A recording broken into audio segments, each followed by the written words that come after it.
Welcome to all of you, ladies and gentlemen. I would say it's a lot of us, so we can start directly with our webinar.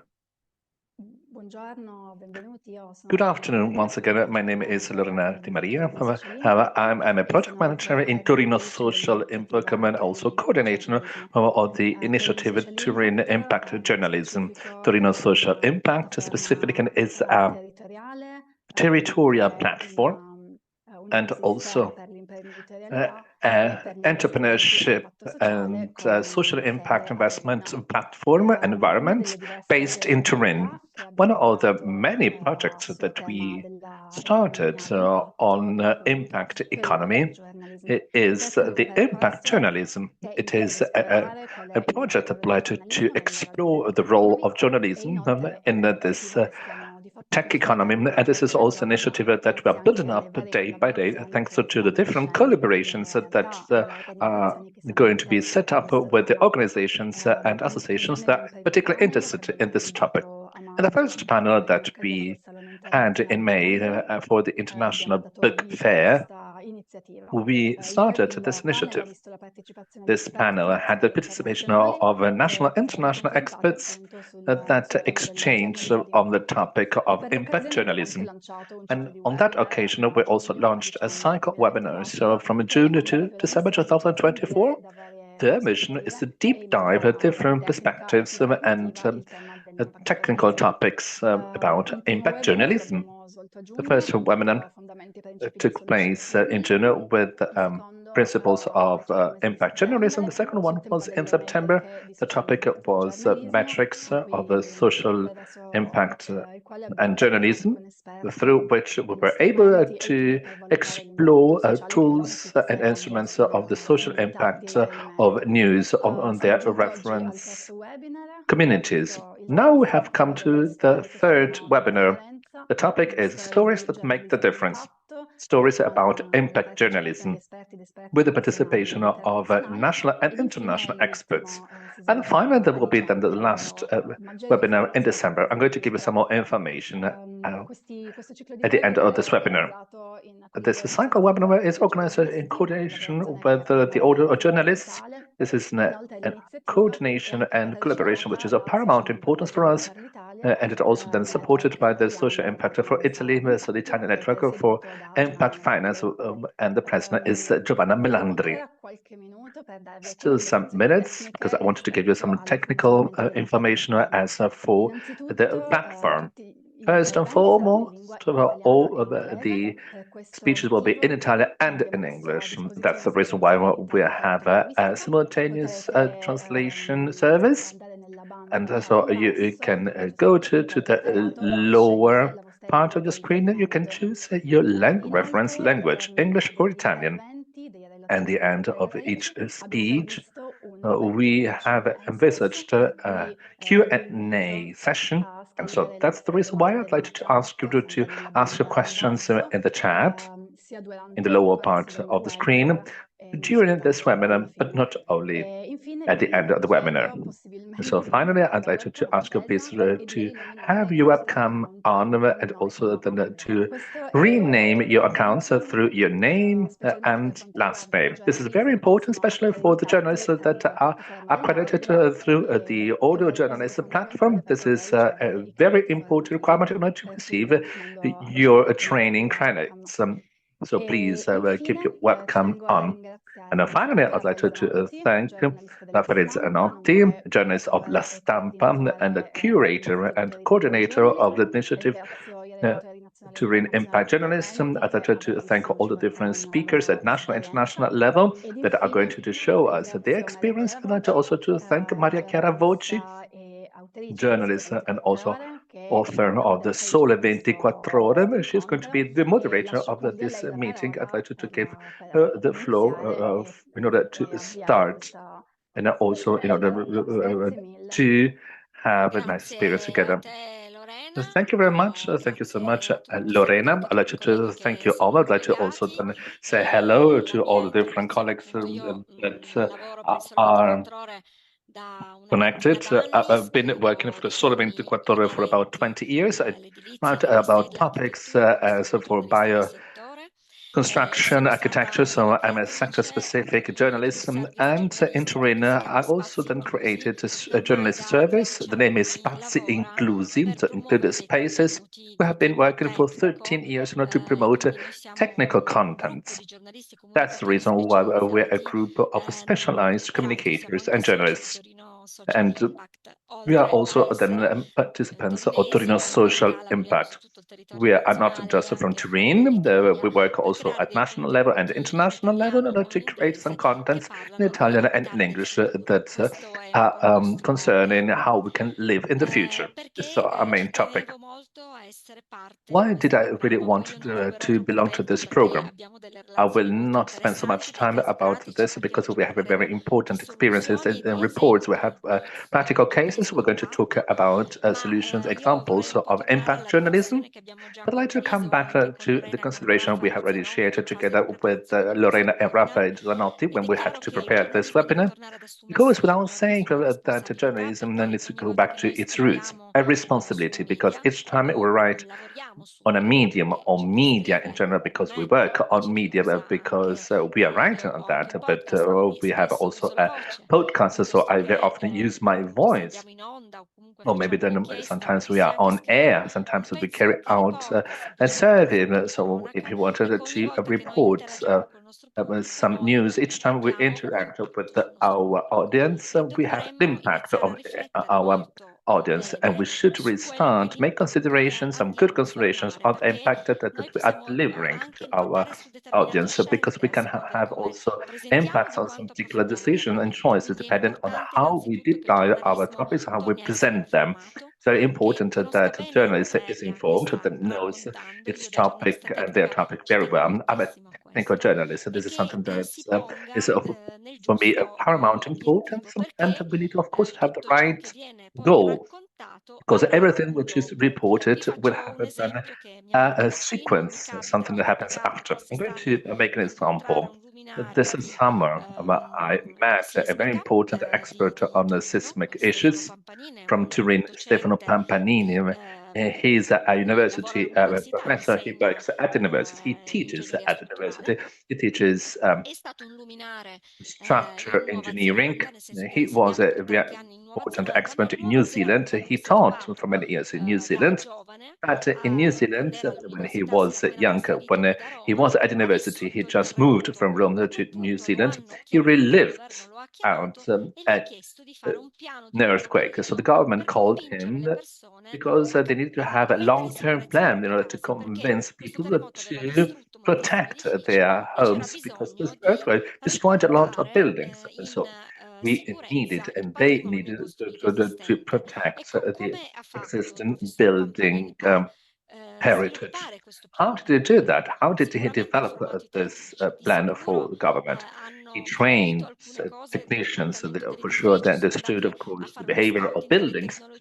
They carried out a technology counting. This was a technological counting, but particularly he worked together with media.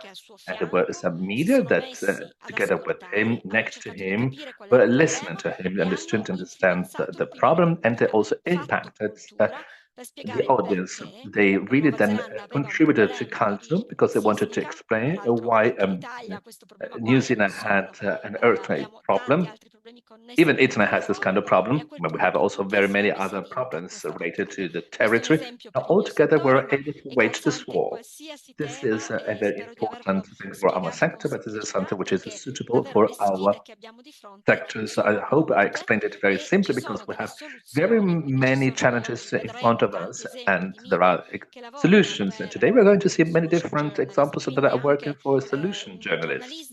So, which is a journalism that is creating opinions, because it's more and more important.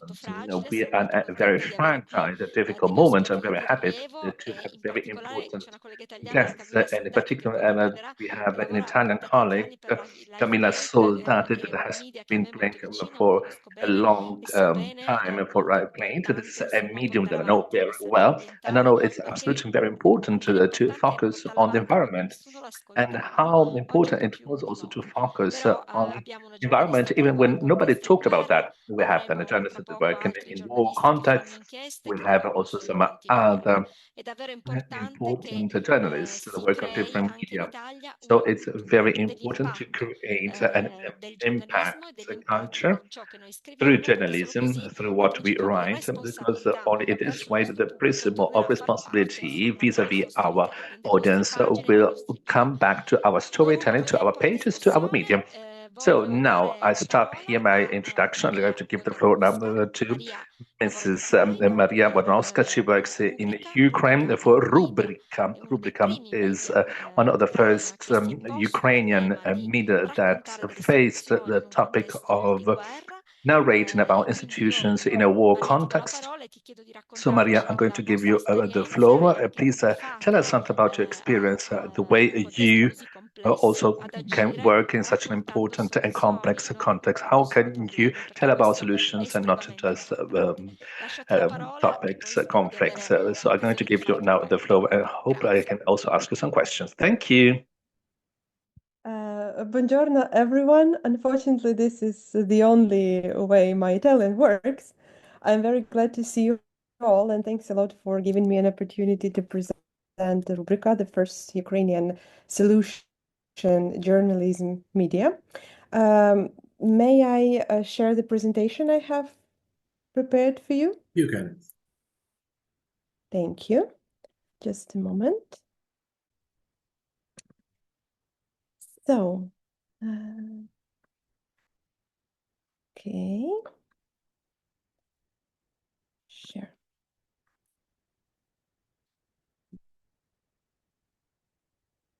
As I said, my name is Maria and I'm representing Rubrika. Before we dive into more of the questions and things we were about to discuss, I would like to introduce our media a little bit to you and just let you know how our activity these days looks like. So, Rubrika is the first Ukrainian media with a solely solution journalism-based approach. We started back in 2018 and 2 years later decided that we would like to stand out in the Ukrainian media landscape and bring our readers more value by not just covering certain problems and giving them spotlight, but also diving deeper and looking for solutions on how certain things can be fixed with limited or unlimited amounts of efforts and resources.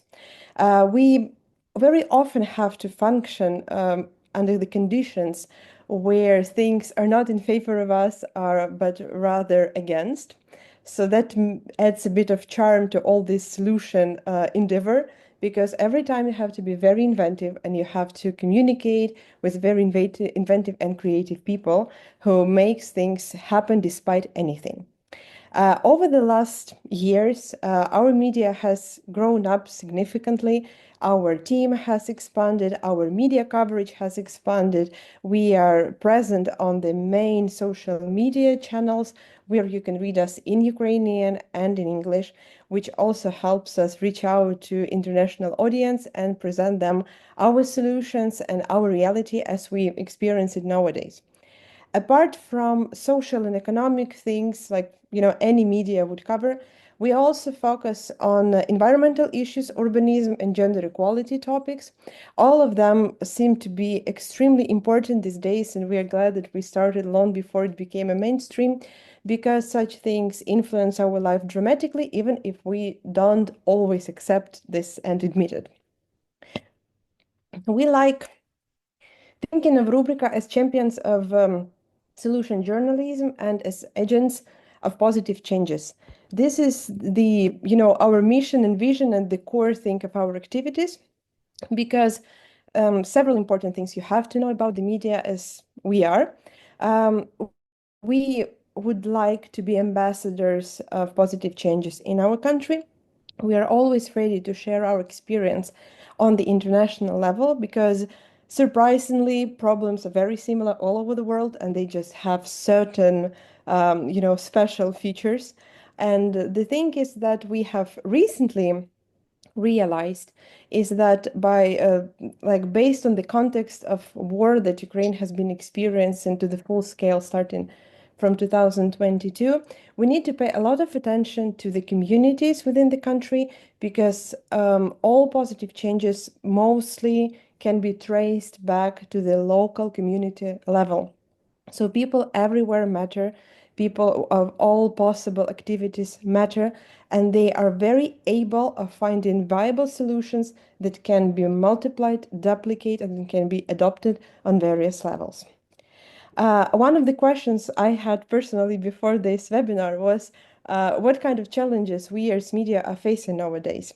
To answer this question, I would say the following. We face exactly the same problems as you all face, and some other that are dictated and determined by the full-scale invasion. Do we all have to balance truth and sensitivity when we report things? Yes, we do. This is a common problem for all the journalists, especially nowadays when the information is so diverse, it's so in flooding, and there is just so much of it. Do we have to protect journalists, especially when they are present at the combat zones or in places with any high dangerous risks? Of course we do, but with Ukrainian context, this is definitely more challenging because we have to be present at the events, at the scene of events that can be really horrible, and everyone has to be mentally prepared for that, which is not very easy to the least. Do we have to combat disinformation? Undoubtedly. You, me, everyone who is working in the journalist sphere is facing disinformation, this influx of not trustworthy resources, fake news, and so on. Unfortunately, we have found ourselves in this era, and we have to find viable solutions to that. But since we are talking about the Ukrainian context as such, it's quite difficult because the amount of misinformation produced and fabricated in the context of the invasion is immense. So these are the challenges we have been facing and we keep facing, and there are some more. Okay, and there are some more. These have become extremely visible over the last years.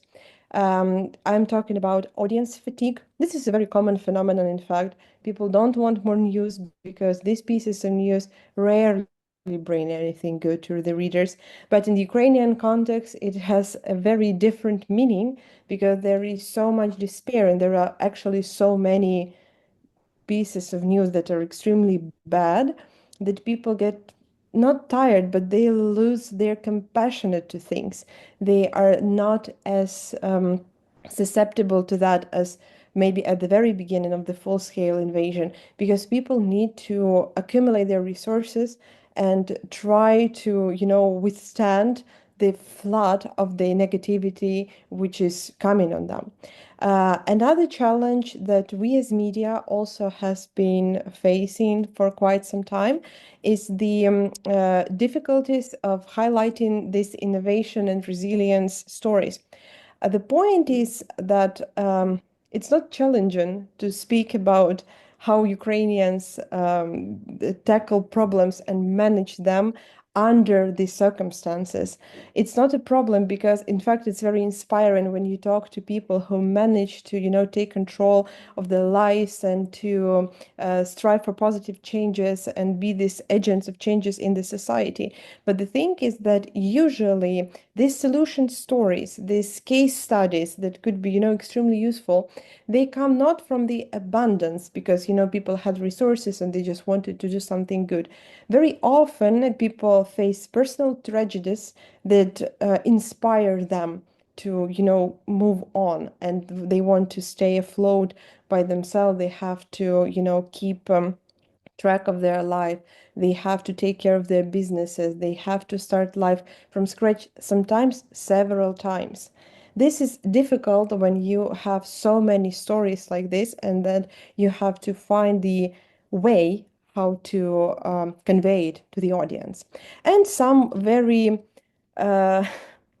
very special kinds of challenges Ukrainian media landscape has been facing is logistic challenges because you can't fly to and from Ukraine. We need to take into account the curfew on the most of the territory of the country, and of course air sirens that paralyze life while they're on, because it like air siren means danger, you have to take care of the shelter in the first place. So definitely this influences the way how we work, and it influences our daily life in general. So our electricity disruptions, we faced most of them like to the biggest scale last autumn, but this winter we are also anticipating challenges like this, so we are getting ready. However, apart from the challenges, there are also things that we keep doing and that make us keep going. We have decided to keep a better track of the stories we produce to see how they actually, and if they are actually impacting people, if they help, or do we write it for ourselves? So we have decided to pay more attention to the fact if our stories keep living their lives after we have published them. And here I would like to show you some of the tools we use to measure their impact. So first off, there is nothing quite extraordinary. What we have put in the middle of this process is just to stay in touch with readers a bit closer. We try to communicate with them whenever they want to communicate with us. It's difficult and it's time consuming, but it's very rewarding as well. Usually, when our journalists write certain stories, we stay in touch with the characters.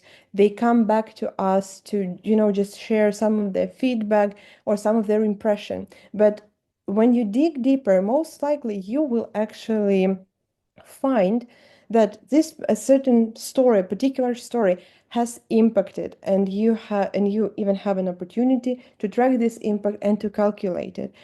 If we analyze feedback from the users and contact them back, we know if the certain things, if certain things brought them to, I don't know, if it helped them raise awareness, if it helped them, find more people, if it helped them network with organizations or businesses of their profile. This is something that can be tracked quite easily.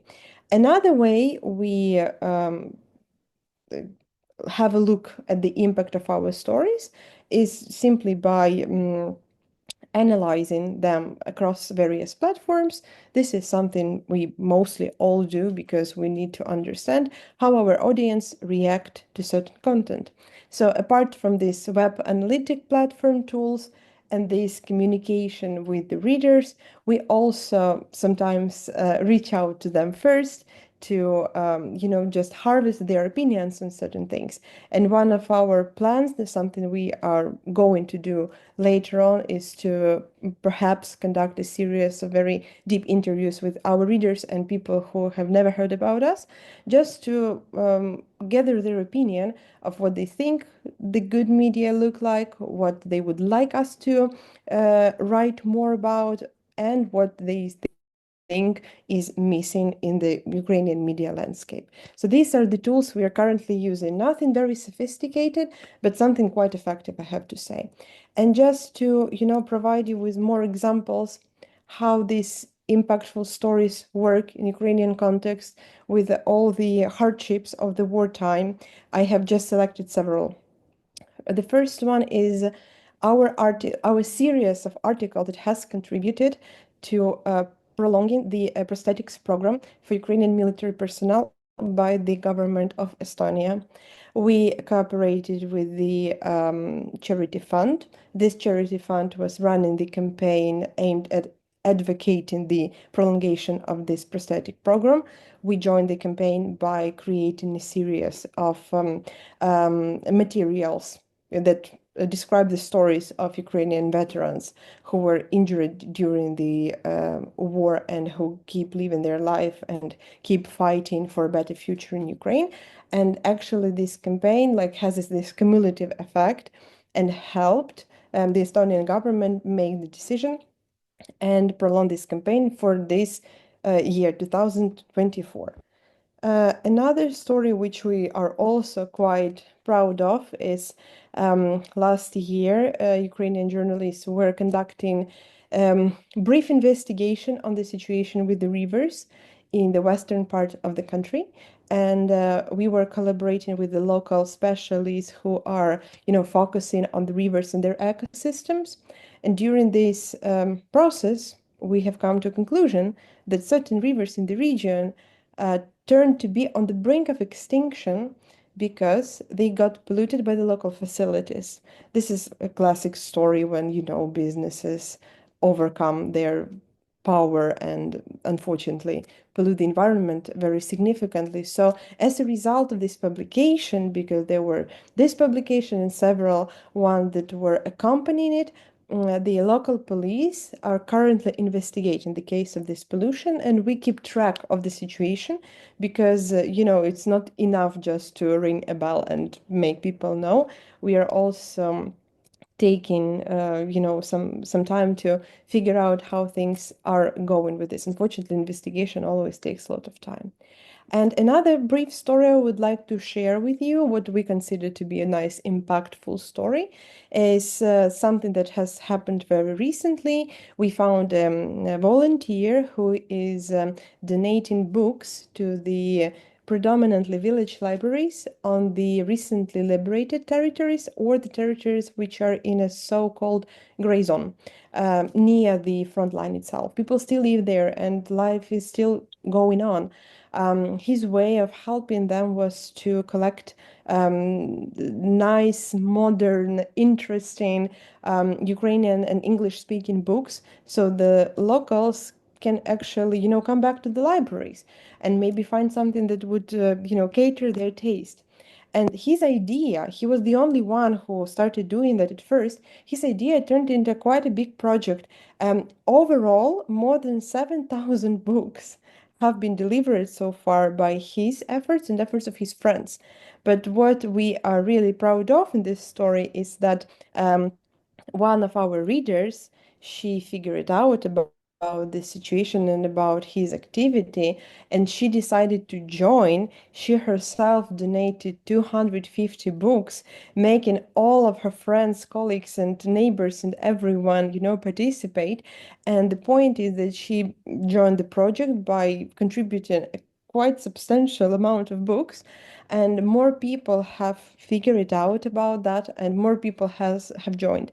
Recently, we have contacted the person who, was the initiator of the program, and he said that he's currently communicating with people, with Ukrainians who are living currently in Belgium, so they could possibly join the project as well.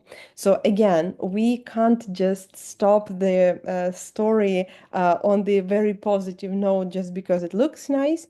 When we have an opportunity, our journalists always stay in touch with the characters so they can, share some more insights, recent updates, and so on and so forth.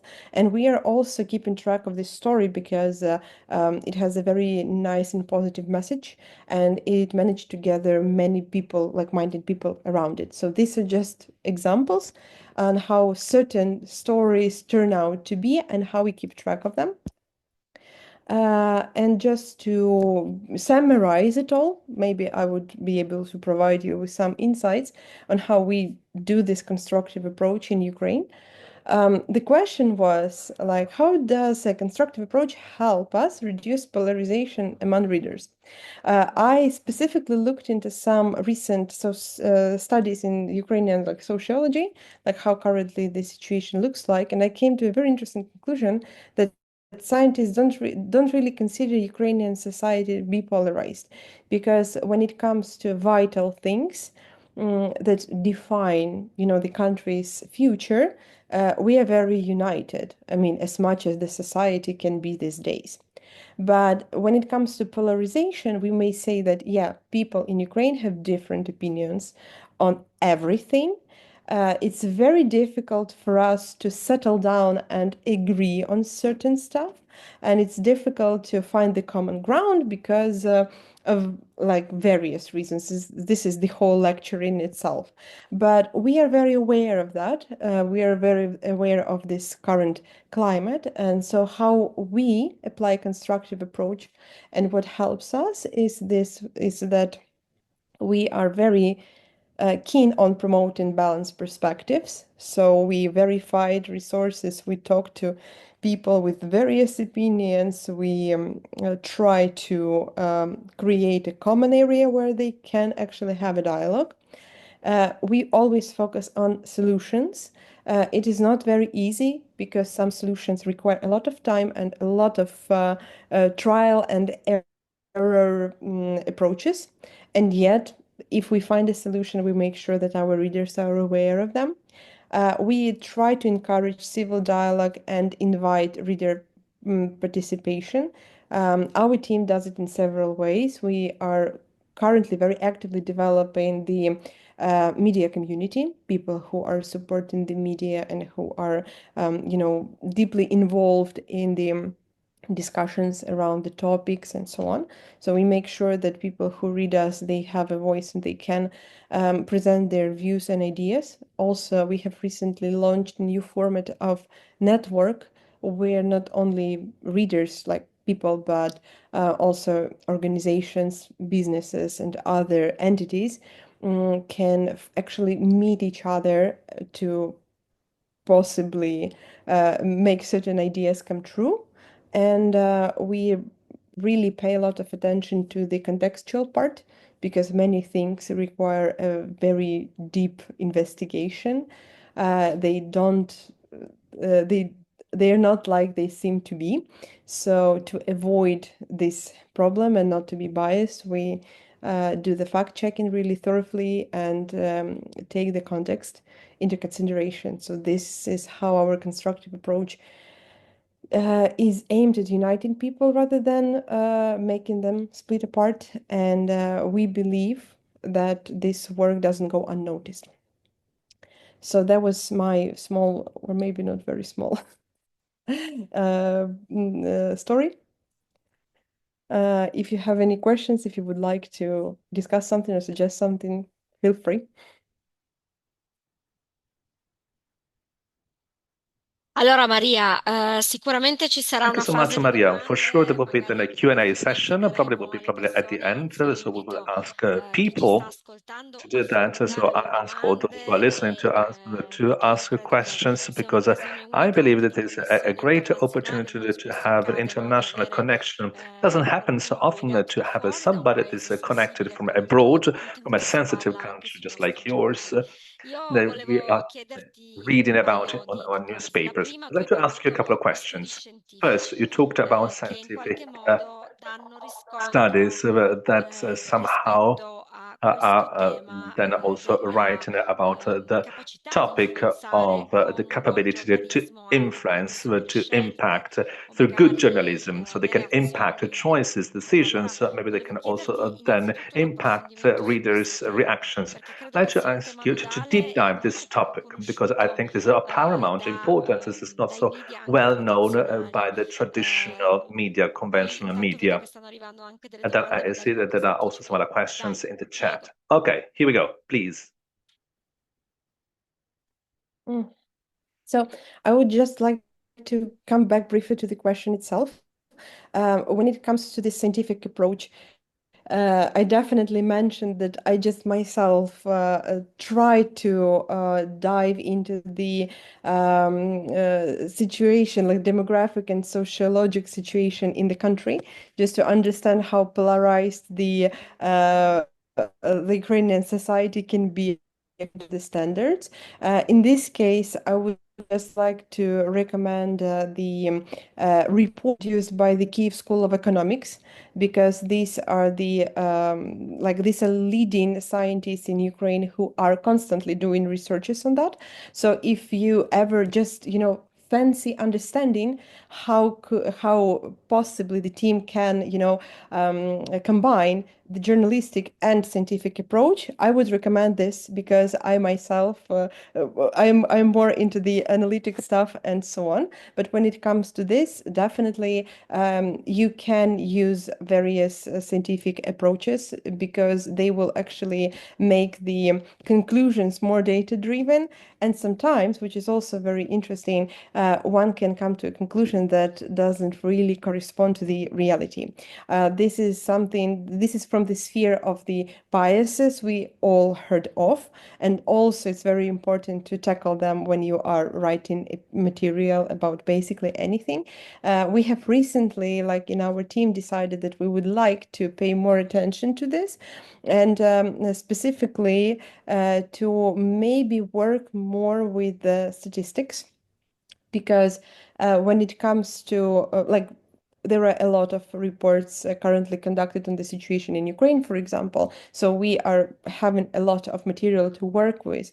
The point is that very often our perception of things doesn't correspond to the reality. And the best way on how one can prove if you're right or wrong with your assumptions is to look from the perspective of a very big scale.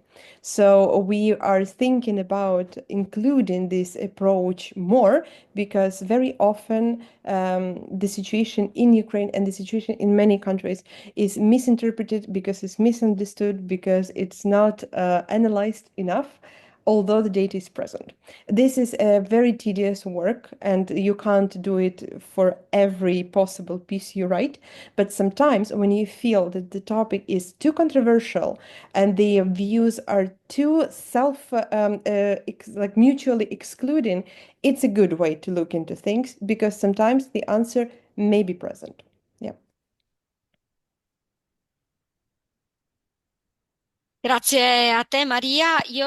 Thank you so much, Ti pongo Maria. anche una domanda che I'd like arriva to ask you a question that dall'inizio comes directly partecipante, from però che the mi sembra audience. molto This is pertinente something e that I'd like to molto maybe to say right now interessante. because it's absolutely C'è very sempre un po' il interesting. problema, no, del We business always have the model problem dei of the media, business perché model of un media media a because volte deve anche, media cioè il sometimes, media è un ente economico, come well, are also economic tutte entities. le Of course, realtà it just are economiche all stanno the sul mercato, different quindi è indubbio economic entities che on the sia market. necessario anche So it trovare un goes without bilanciamento saying con that we quelli need to che sono find a balance sono i modelli di business, di between potersi the business reggere. models, E how quindi volevo we chiederti can, of course, quanto il suo survive on the business market. So I'd like model to ask you viene how anche your sbilanciato business model rispetto is also al tema dell'impatto then e quanto alle particularly then volte c'è focusing anche on un impact certo coraggio journalism and nell'affrontare on determinate how strade sometimes you need che si ritengono to eticamente have some giuste particular rispetto a quella courage che because they're potrebbe essere ethically magari correct una vis-a-vis strada, un maybe approccio che another potrebbe far approach guadagnare a that più, could perché questo è un tema anche bring molto some more dibattuto nelle profits to you relazioni because it's pubbliche. of course a very important topic also on the Italian market. Yeah, I completely understand your concern and question. So when it comes to the business model, we have a lot of advertisements. We are constantly cooperating with various businesses, but we are quite selective when it comes to that. So we are not cooperating with anyone. This is the first part that, of course, contributes to the general, balance of the company economic state. Also, we are very actively participating in various grant programs. So a lot of stories that have been published that have this impact orientation, they have been made in cooperation with various European Union foundations or international organizations that just encourage the freedom of speech. So this is the element number two, let's say. And plus, since we are working really hard on the content as such and on the general performance of the website and social media, of course, it encourages us and it stimulates us to, work with our numbers and grow constantly. And of course, when the media reaches a certain level of recognition and certain level of readers and visitors and so on, it's way easier to actually, cooperate, become a business partner, and so on. And plus, as I have also mentioned, we are working very actively on developing the community. of our media. So there are people who are subscribed to our, special news updates, some information that we don't always publish. Like they have access to the news the first, let's say, or some of the solutions or some of the case studies.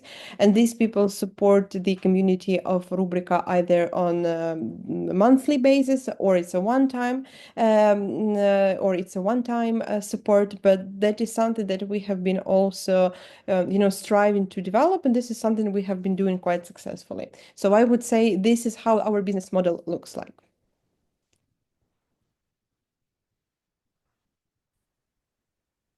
Eccoci, dovevo riaprire il microfono perché anche io l'ho Thank dovuto you so much. chiaramente spegnere per la tua I traduzione. had Allora, io direi to close grazie my Maria microphone. Your ancora. translation. I'd like to say thank you so Resta much, con noi Maria. perché noi Maria, so riprendiamo please le stay connected traduzioni, quindi because we parleremo continue con now with the next contributions. Camilla We're going to talk Soldati, che invece with rappresenterà la Ms. redazione di Camilla LifeGate, Soldata ma that tu rimani con represents now noi the perché io newsrooms sono of sicura LifeGate. che But please stay with us because I'm sure that there will be some other questions from the audience. And so I think that maybe Camilla herself will have also some curiosity for you.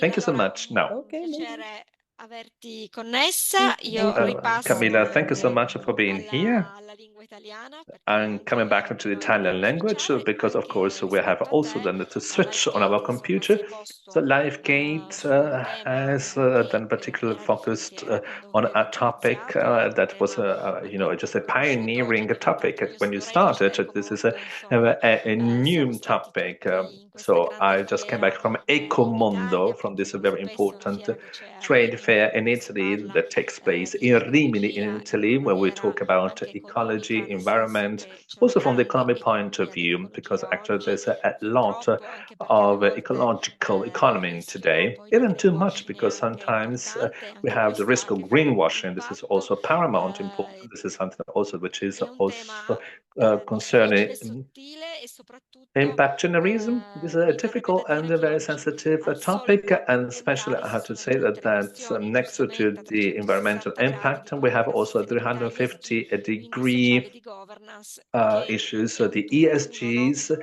so quindi the è social and cambiata environmental molto oggi governance. This l'ottica. is Allora io something that lascio a has te la changed our parola per perspective too. raccontarci That to cosa give fate, you come lo the fate floor in e order to poi tell anche us qualche what you do and proposito how you di do it, and then dialogo also alla to fine going to del open up a dialogue della at tua the end of presentazione. your presentation. Thank you. Grazie mille, intanto io Thank you very much. condividere il mio schermo, I'll try right now to share my un po' di screen slide. for a couple of slides.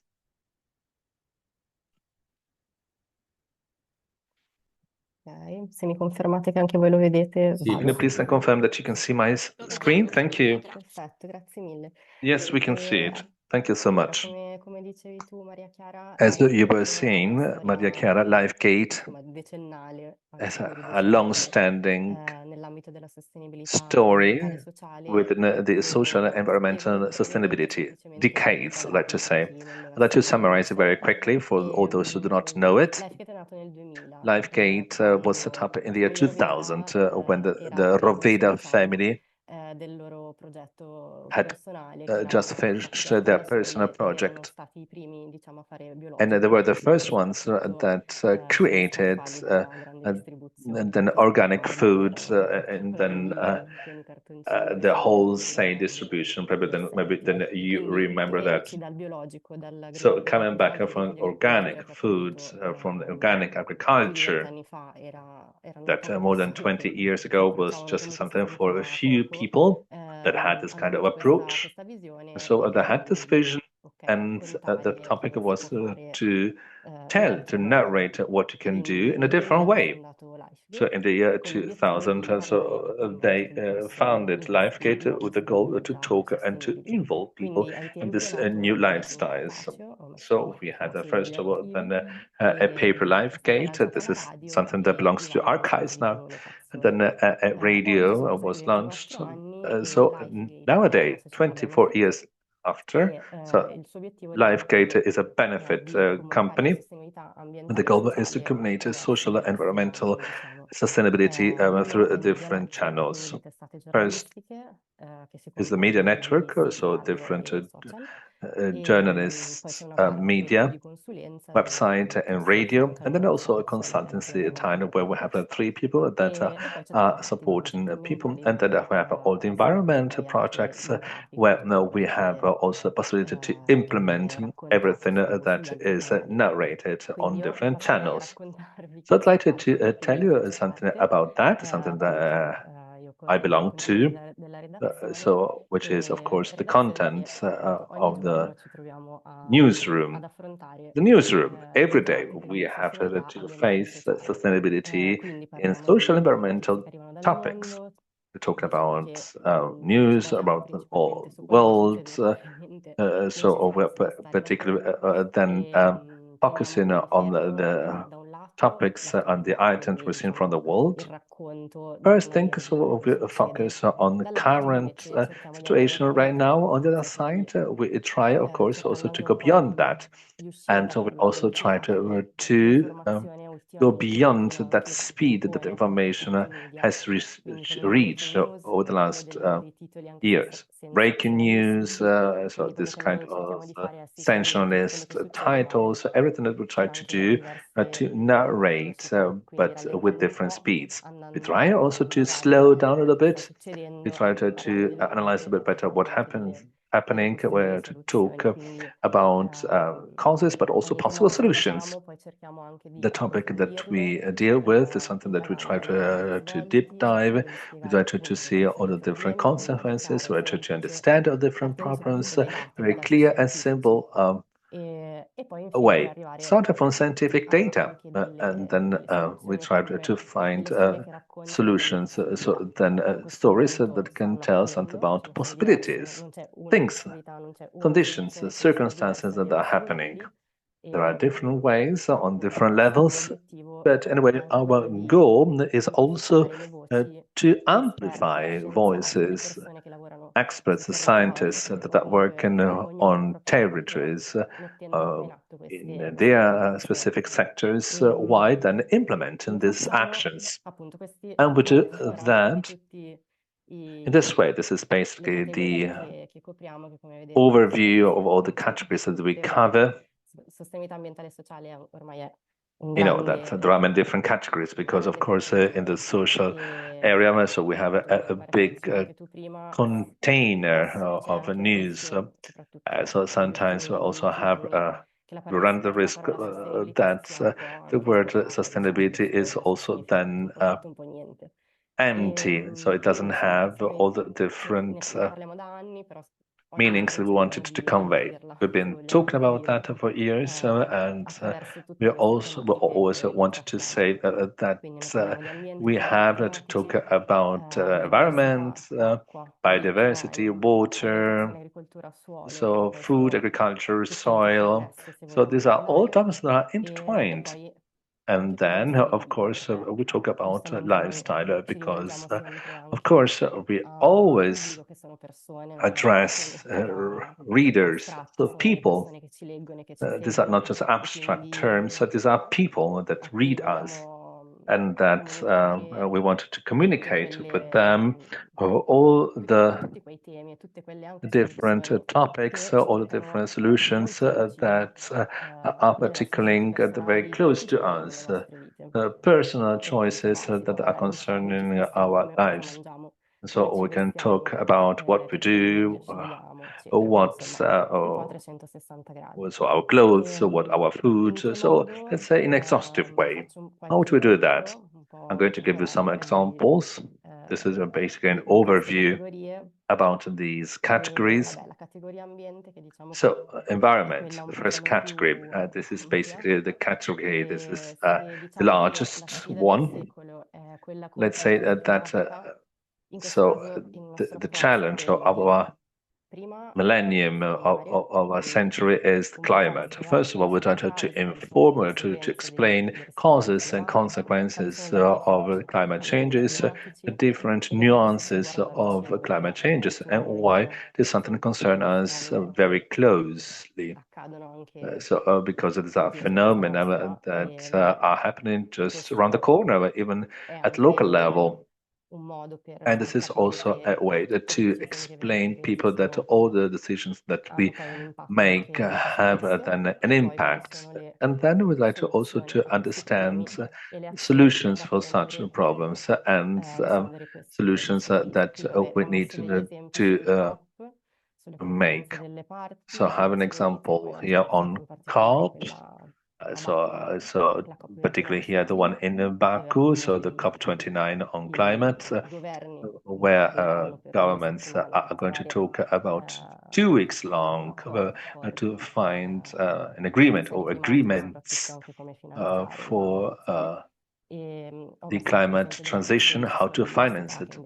There's also an example here of COP16 on biodiversity that was concluded at the end of October. As for the political will, you will find here some elements that are particularly concerned with today's topic, but with different perspectives. And so there are stories that make difference. We also wanted to show some examples where some states have already implemented actions, have already made decisions, so they can show us that this change is possible from a protected area, from and plastic recycle mechanism that can also concern people that has brought about a huge change. And so they would like to also to include all different stories that are linked with the mobilization of communities or individuals. This is also the place where it can have a positive impact on people, because we know very well that if we bring in examples, we can also then show people that this is really something that is happening right now, that people can be inspired and can also be guided by these kind of examples. So you see once again some examples connected with the environmental topics. You see also, for example, water in a village coming from drought in Sri Lanka. This was an example that we talked about where institutions were then united and then together with local communities because they wanted to also bring life into the new ecosystem, and this is something which is absolutely important. Or otherwise here, so I just showed you an example of the ecological science, because of course we can see that you can see here that this is going to be a very important topic that is going to be particularly debated in the next months and years. So how single people can also then participate in scientific monitoring and research, and can also then belong to some programs, and so that they can also participate and can also have a positive impact on areas where they live, areas where they normally work and live. This is going to be of paramount importance. So I'm going to give you some examples of the categories I just mentioned about sustainable lifestyles. And so we can see here that there are many different articles we publish, and we see also analysis of researchers, and they have then probably a more direct impact. These are very important for people that are reading, because these are all different sectors that belong to our life. So what we eat, food, wanted to explain people how a diet can have an impact.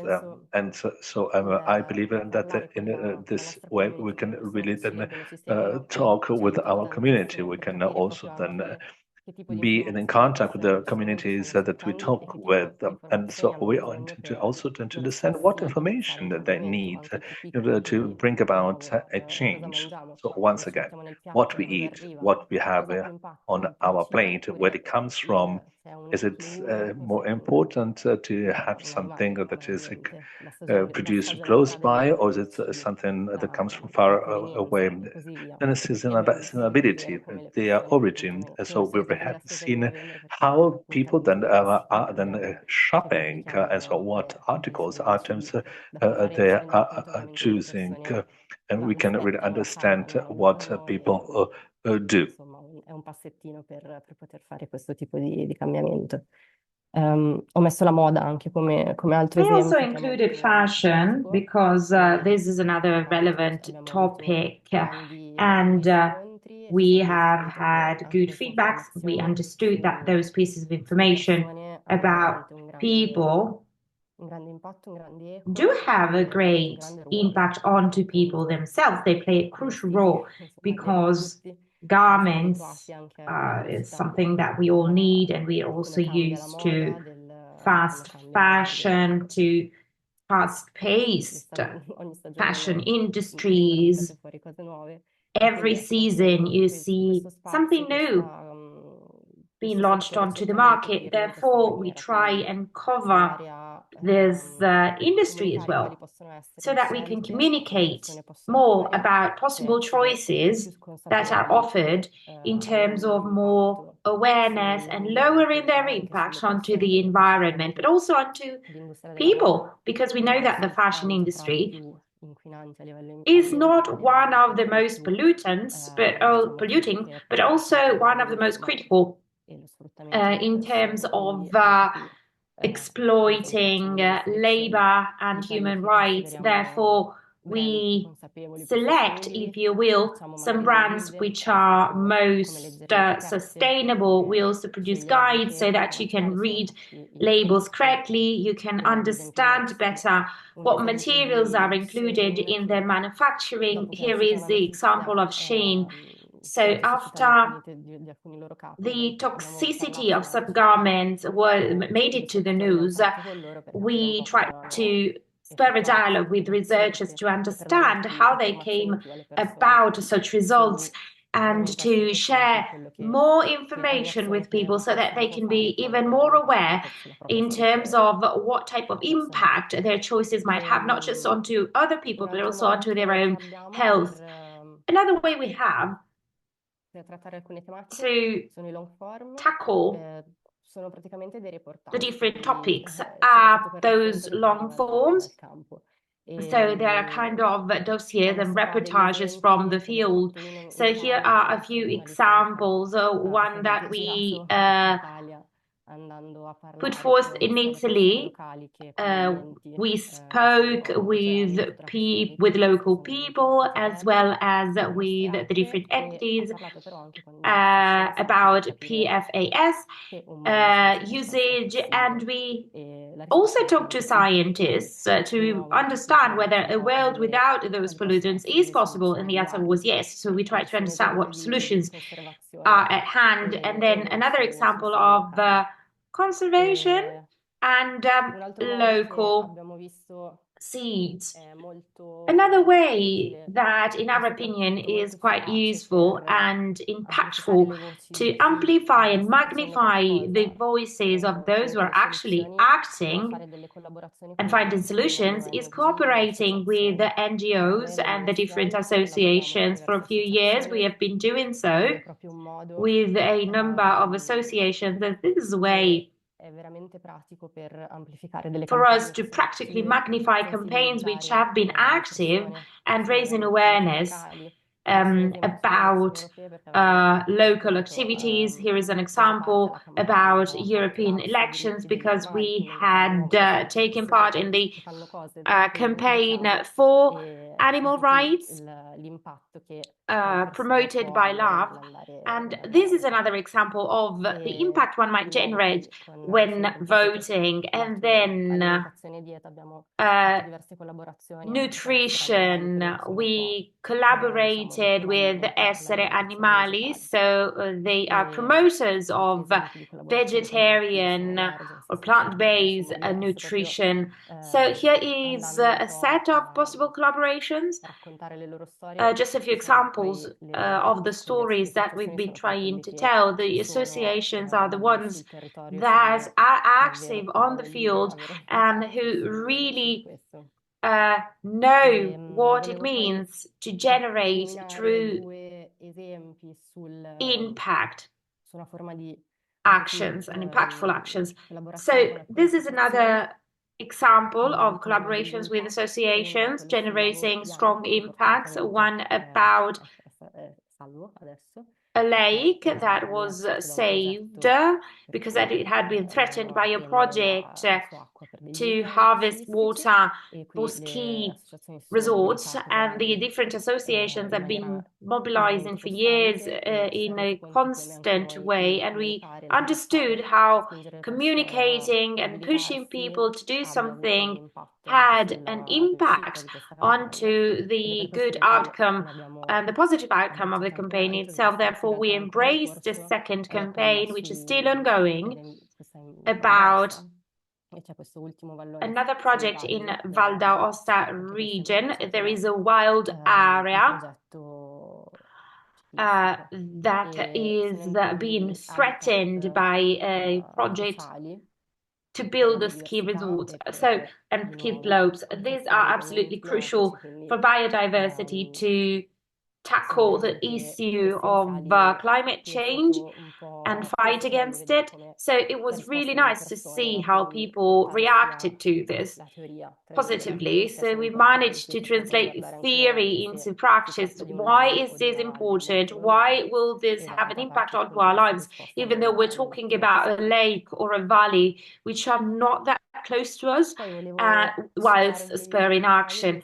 I also wanted to bring to your attention and a couple of examples considering the work we try and perform at LifeGate, not just as a media company, but also as a benefit company with the environmental projects that are being put forth. So journalism on the one hand, and this base on the other hand, which is really active. This is the first environmental project that we launched in 2012, which is still ongoing and is about protecting the Brazilian portion of the Amazon rainforest for a total of 560 hectares. And we have been monitoring and telling in a journalistic way the part related, the story related, better said, to the Amazon rainforest, to its protection, because this is the home of indigenous peoples who are the direct guardians of the regions. Therefore, this is a project with a direct and positive impact onto the environment, but also onto the people living there. I linked a picture here that we took in 2022 because we went to the Amazon region to directly speak to the people who every day make this protection possible. Another example connected to environmental projects is the Water Defenders Alliance, a more recent project, which is a fully fledged alliance to protect waters. It is supported by LifeGate in terms of journalism, awareness raising, scientific research, all the way to practical solutions. So we have technical partners who have enabled such solutions against hydrocarbons, for example, or plastic pollution and habitat conservation. So you have some tools like bins or drones that collect plastics, microplastics in harbors, in marine areas, from the lakes. And together with the scientific partners, we clean up the different areas, we monitor them, and we will reforest the Posidonia area. So from a habitat viewpoint, we're trying to do something as well. So those two specific projects have been the ones that at a practical and journalism related level have shown us a real impact onto the different communities. And with Water Defenders Alliance, we understood that this is not a solution because it's very specifically located, but that can be a tool to further raise awareness with this domino effect. Because this is something that is being talked about in schools, children, and many more people go and check out what impact is caused by plastic, and so what type of impact can this have onto communities and where those projects are launched. So this is a means to an end to talk about solutions and how we can tackle problems. One very last example in terms of positive impact onto people is our Instagram post nice things from the world, because this is a feature to talk about something positive, because bad news is something that it is all too often talked about. That is why on a Saturday we post this onto Instagram, nice things from the world. So people await this on a weekly basis. They tell us how much they like all of this in terms of mental health as well, because that empowers people, it gives them strength. And we only understood that by doing it, and we feel it personally as well. But getting a feedback from the side of the audience has been quite impactful as well. And together with the Rizzoli publisher, we recently published this book that is a testament to the strength that positive examples might have onto people, onto all the communities, onto participation in general, to be part of those solutions that are there and can be brought up. Thank you very much, Camilla. I liked the way you finished off this intervention, because one shouldn't be afraid of telling good news, you know, by generating a positive and virtuous circle, because stating that bad news will only be interesting to the audience is not correct. I have a couple of questions to you. I have tackled those topics with my colleagues as well. I graduated in philosophy, but I had to try and understand something more about the building industry and so on and so forth, without really having been trained specifically. So I wanted to know, how would you train new colleagues when they start working with you? Because of course, people play a crucial role. How do you transfer your knowledge? Well, there are quite a few factors here. Absolutely relevant is the way people display their interest towards those topics. It is true that sometimes training courses can be enough, but in an industry like ours, and in a specific environment like the one we live and experience every day at LiveGate, you know, having people who are naturally inclined towards those topics is absolutely crucial. Therefore, you have a motivational side of things, if you will, which is absolutely relevant.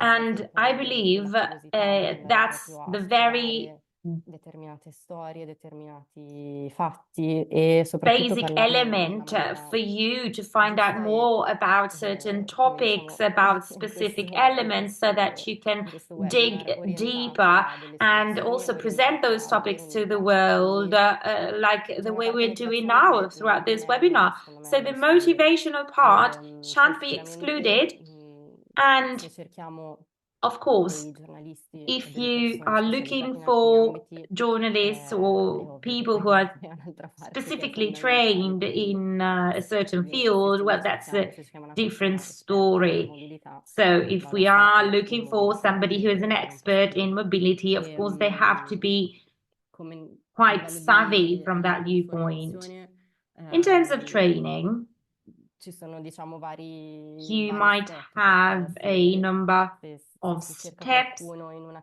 because categoria, if you're si looking for affianca la somebody in persona a senior di different, quella in a certain categoria category, they will be e supported quindi, and accompanied by a lavorano a stretto senior contatto. Se invece è una persona person che and magari work è più hand in hand. lato Whereas if you comunicazione have lato social, eccetera, entra somebody proprio who will work on social nell'ambito media della and redazione communication, they will vede be le varie thrown facce, directly into the vari flussi, diciamo, newsroom and they step will del see all the lavoro. different faces and the different steps Dipende un of the po' work. da It will quanto depend. siamo una redazione We can decide grande, that on a case by case basis. We're not Ugualmente mi that big of interessa a capire newsletter, come voi of potete a newsroom, sorry. coprire in un raggio Yes, but così I ampio, would perché voi be scrivete di storie che interested arrivano da tutto il mondo, quindi in andare a understanding verificare how un you can fatto che accade in actually Italia è fact molto check semplice.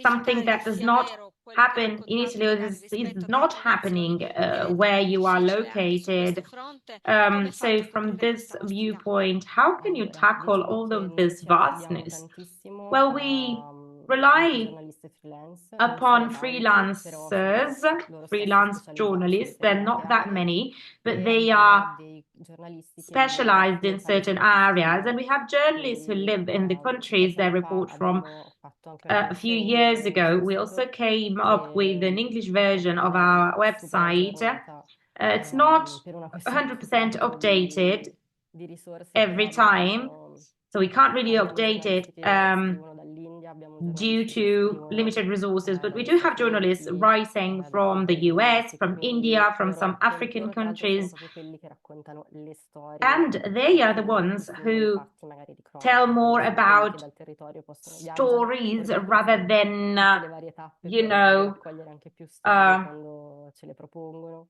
e loro sono veramente quelli che ci danno più una the visione news in the territoriale, una news visione section. So they locale di give quello us che more of accade. a local vision of what is Camilla, going on, also Franco by cosa? Il traveling giornalismo from di one area to the impatto next. è un giornalismo Impact molto più journalism tecnico is che also ha more un technical, rapporto anche più if stretto you con questi will, fonti, nel with senso a scrivere di argomenti più close generali è più semplice relationship perché to tu its sei meno sources. condizionato, anche Well, voi avete you un won't budget be as giornalistico finanziato da conditioned quelle pubblicità, as elsewhere. Well, you also have to be questo supported by è un adverts, tema.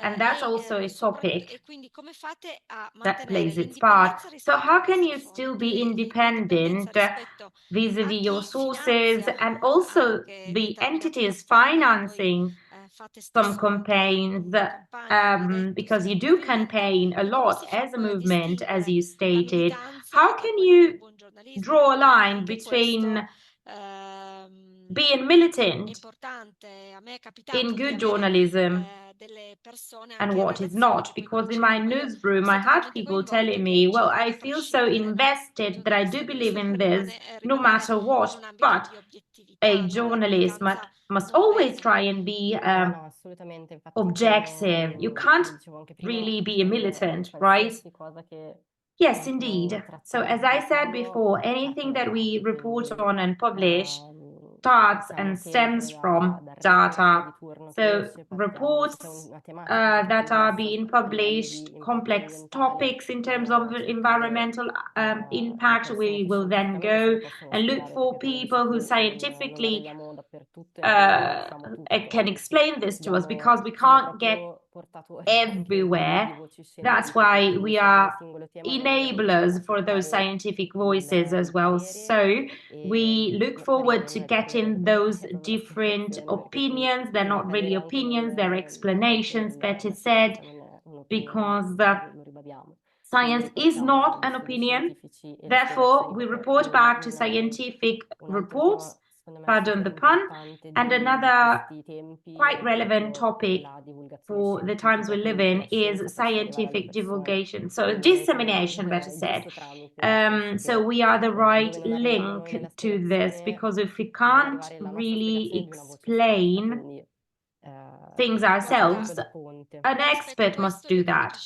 Yes, from this viewpoint, I believe there is another topic which is highly interesting, meaning fact-checking and data checking, because as a journalist gathering technical data, I will have somebody else check that. Where is the limit here? Because sources must be independent. As we said, we can't be militants. We can't depend on our sources. But we also try and explain things the easiest possible ways. So we can't be too technical without actually making gross mistakes. So that is quite of a blurred line, which is a skill for technical journalists, isn't it? Yes, definitely.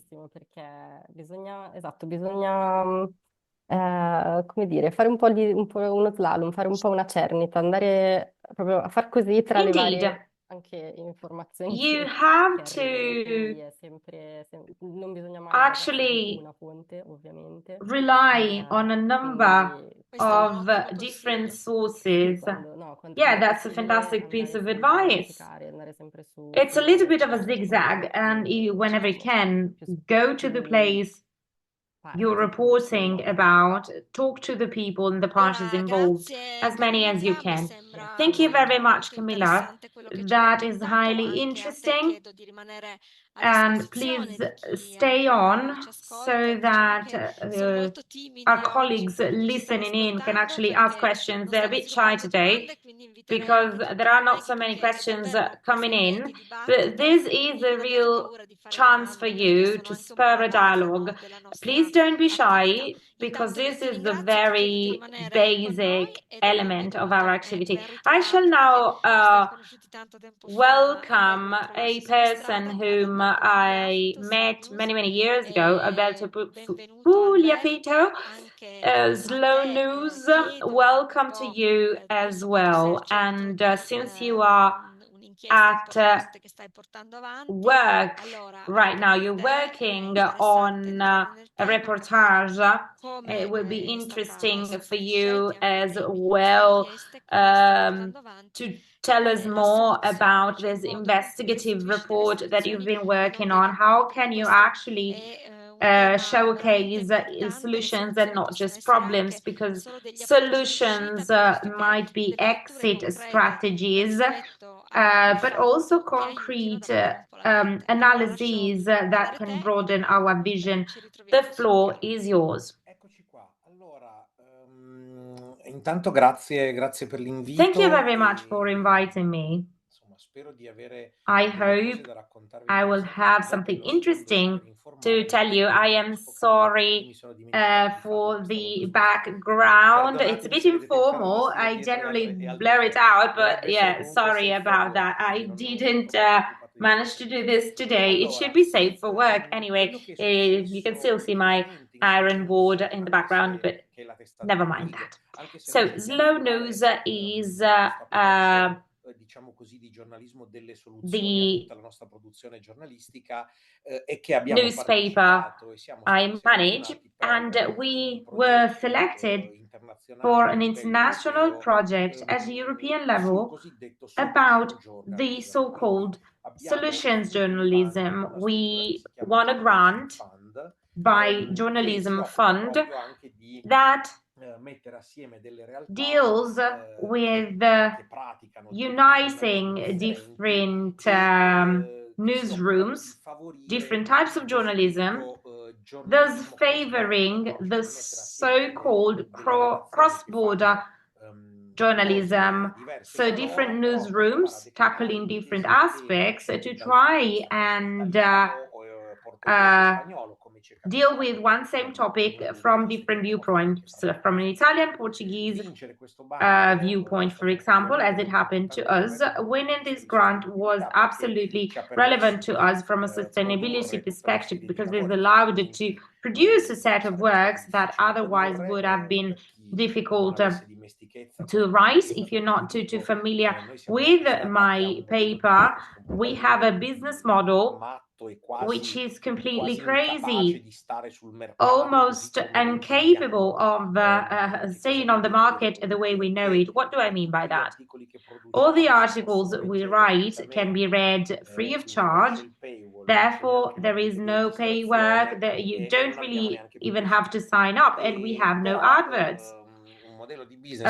This is a crazy business model that might not really look viable, but we're still there and have been active for 10 years. We shall celebrate our 10th anniversary in January 25. So we did manage a way to be up and running. We have never been in the black. The profits are not that high, but we can still support ourselves. Our collaborators are well paid and duly remunerated. We work on projects, so if we have the budget to produce something new, we will do that. Otherwise, we can wait. This is our underlying and guiding philosophy. The three pictures that you see here that I'm moving right now by moving the mouse onto them are the three images, cover images for three stories that we worked on thanks to the Journalism Fund grant that I've just quoted. As I said, we introduced this idea of the solutions journalism right from the beginning into our newsroom at Slow News with some warnings about a vision which is a little bit too deterministic for solutions journalism. What do I mean by that? For solutions journalism means that we don't limit ourselves to reporting problems, but we also try and see if elsewhere such problems have already been solved and how. However, when considering a more traditional approach, we also follow a path which is extremely taxing but more correct from a journalistic viewpoint, which is we try and put problems into perspective. Let's see a practical example. When we started working with our Portuguese colleagues on a project about housing, so this is called Smart House, and that's about Venice, as you can tell. So the underlying idea that had been approved by our mentor, that was assigned to us by the Journalism Fund, was that we wanted to work on the housing issue in big touristic cities. So for us, Venice is the best example thereof, whilst focusing on what? On the Airbnb effect onto this emblem, onto the symbol. So short-term renting issues, how has this problem been solved elsewhere, if it has been solved?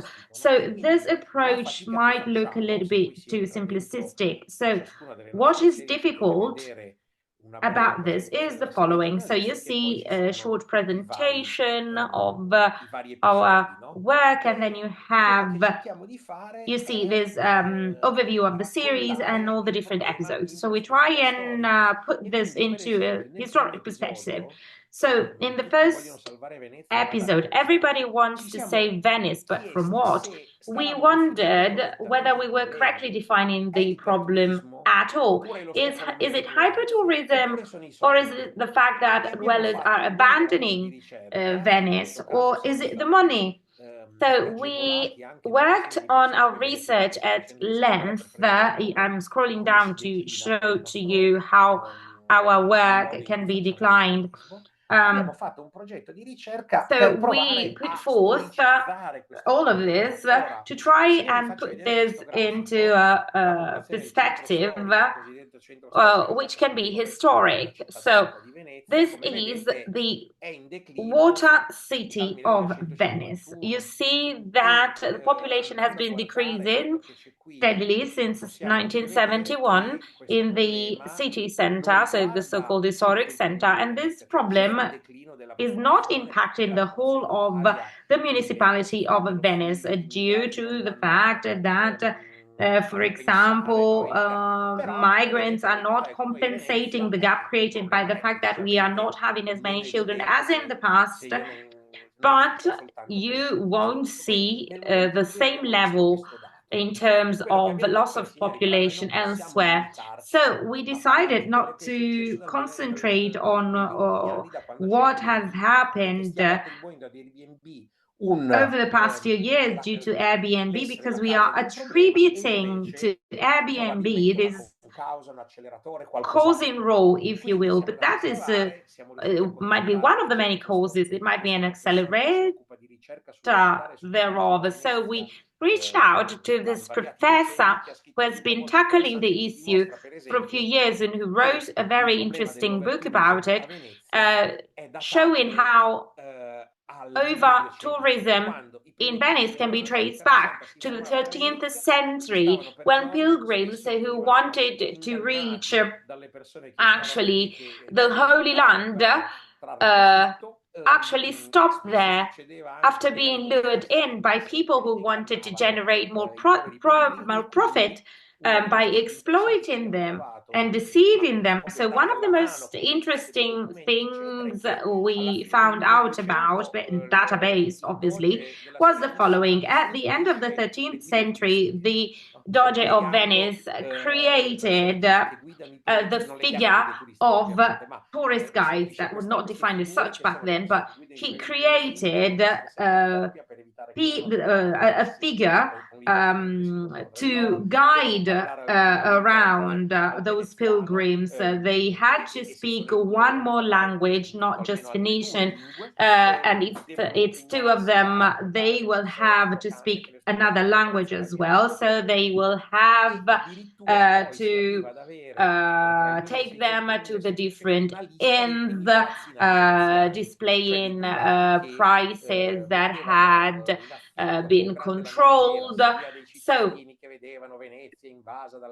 citizens did see Venice invaded by those people coming from abroad, from all those hordes of pilgrims coming in, and they were always already doing that in the past. So of course, finding out about this had quite an impact onto us as well, since we've been talking about impact here, but it also impacted the way our Portuguese colleagues told their story, because from our viewpoint, our shared viewpoint, the biggest risk in solution journalism is not to really actually focus on the problem from a shared perspective, from a historic perspective, by pretending that this is something new that has never happened before, and journalism has this vice, if you will, suffers from it because it will display something, portraying it like something that has never happened before.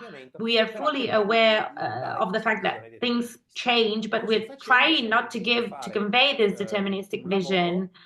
So by doing this, we found the work that we produced even more interesting, it was satisfactory, and our partners connected to this pure idea of solution journalism told us that there was too much in it. It doesn't really matter, because this is our editorial freedom, that we won't bend to those other necessities, but to take a step towards their direction. We also included a chapter about how elsewhere those problems have been tackled by trying to find a specific solution. So we included this paragraph, which is defined the solutions put forth by others in Bordeaux, in France, in Santa Monica, in Arizona, and so on and so forth. And by utilizing the expertise of other colleagues, we try to imagine new solutions. For solutions journalism, like hardcore solutions journalism, this is something more, because the forbidden dream of those working in solutions journalism, so hardcore colleagues, is I found a place where this problem has been brilliantly solved. That's a one-stop shop solution, copy-pasted. That can't be. We have been discussing at length about this with experts in urban planning, in history of urban dwellings, of regulatory frameworks, and so on and so forth. We believe that this approach can't be implemented, but considering what we want to offer to our readers through those contents that we disseminate in a number of ways via social networks, on the website, also with my live presentations in terms of training for the different journalistic figures, we present case studies of what might be possible. Well, in that way, somehow we maximize the type of impact that this type of journalism might generate. We are fully convinced of the fact that to maximize the impact thereof, journalism must be conveyed to journalists. Those who work in journalism have kind of a mediation role between people living a specific situation and the readers. So we can put forth positive examples.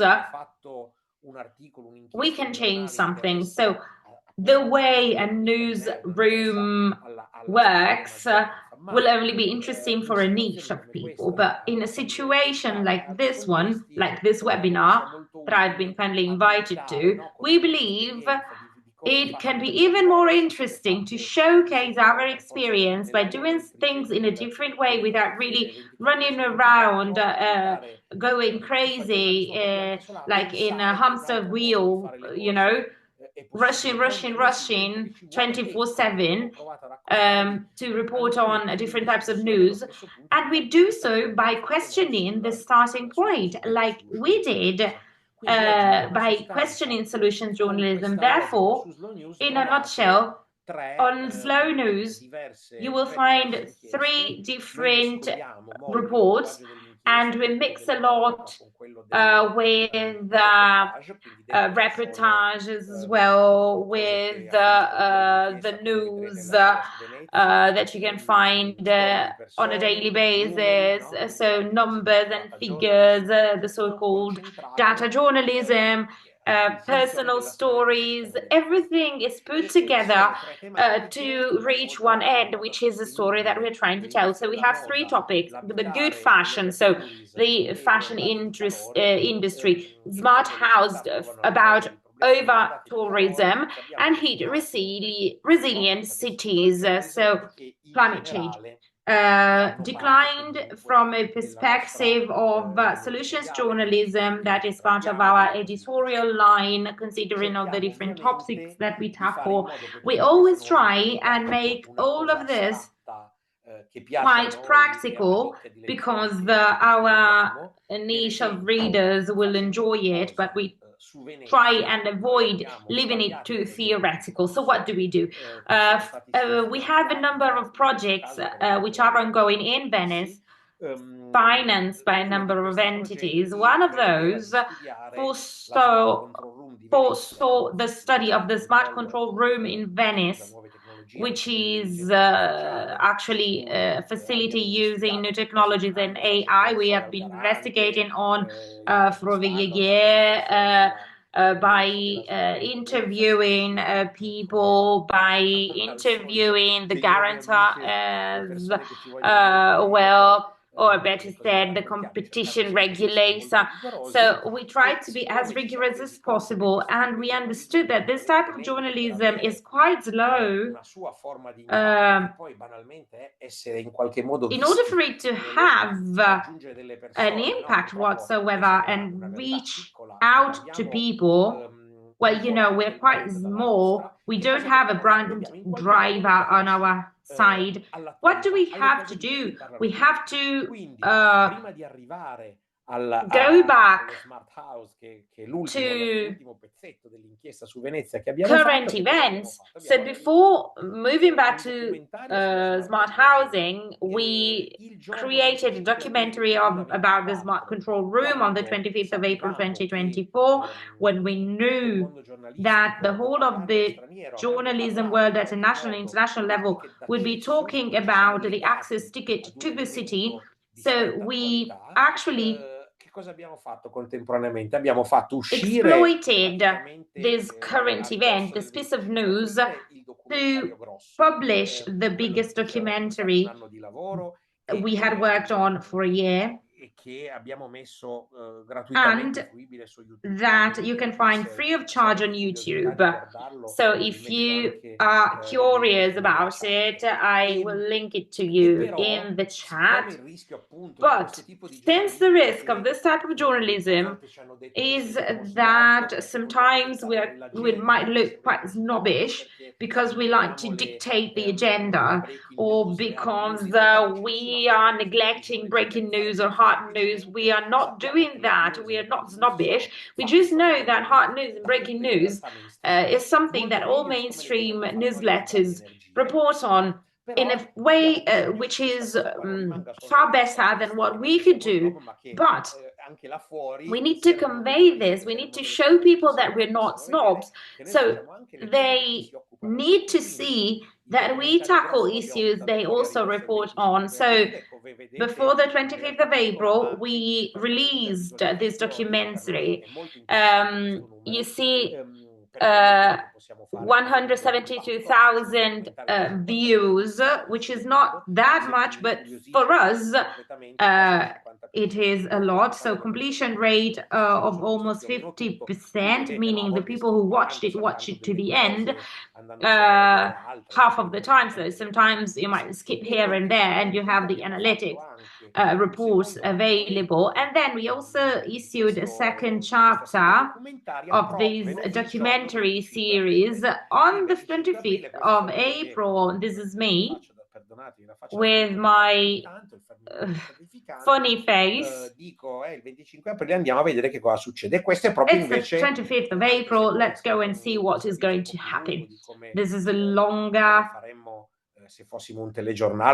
video than you would find on the news, on television, or elsewhere. I try to get into the city center by declaring that I haven't paid, that I don't want to pay for the ticket.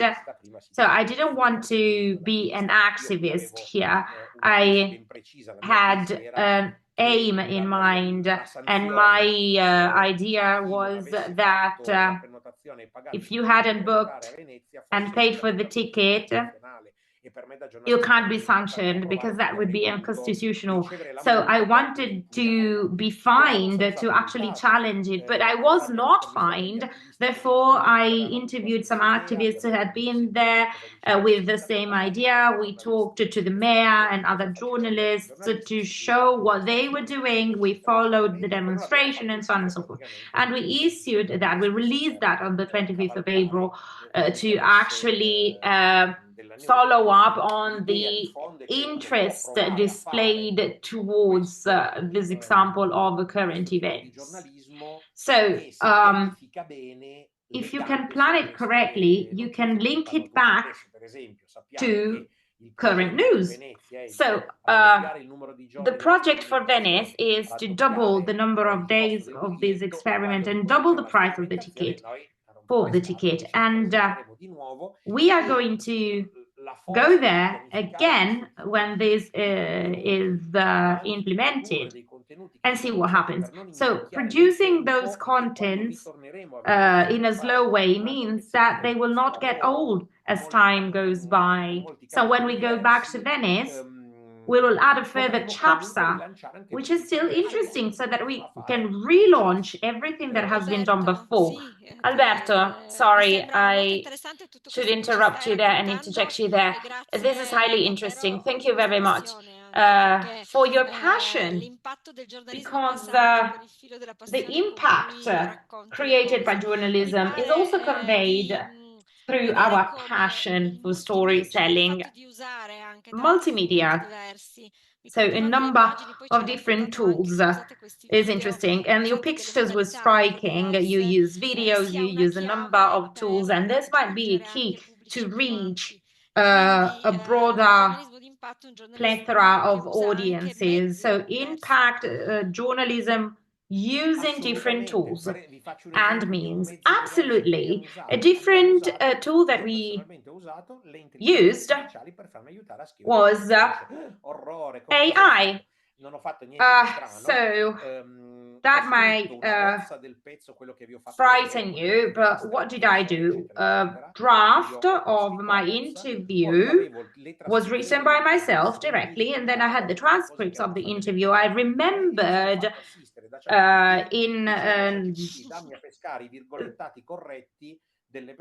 some quotations, that we had talked about. So I asked ChatGPT to include this and that, to go back to certain quotes. Think about how long it would have taken if I had to do that by transcribing everything by hand. Maybe I remember a word and then somebody else had said something different, same meaning, but with different words. Of course, this would have lasted years. So I did use technology to actually make the best of my time.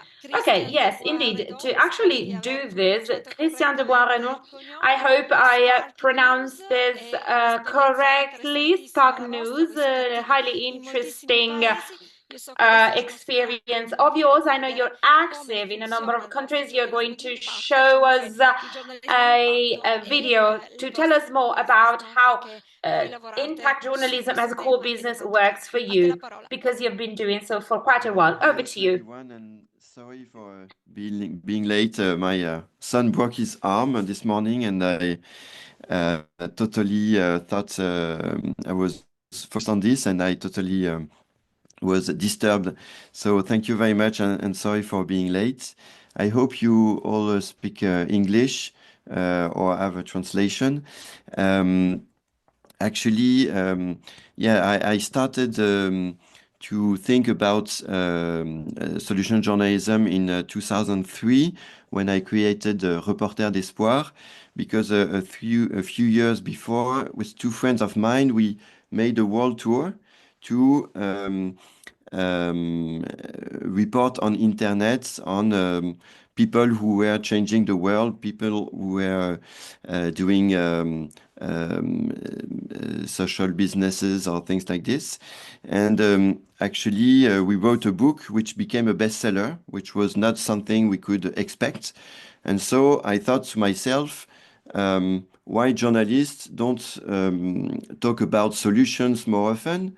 Because if we made a bestseller, that means that people are interested in solutions. So I needed to convince journalists that solution journalism was regular journalism, I mean serious journalism, but also that it could create audiences. So I went to see the head of Libération. I don't know if you know Libération. It's a newspaper, a renowned newspaper in France.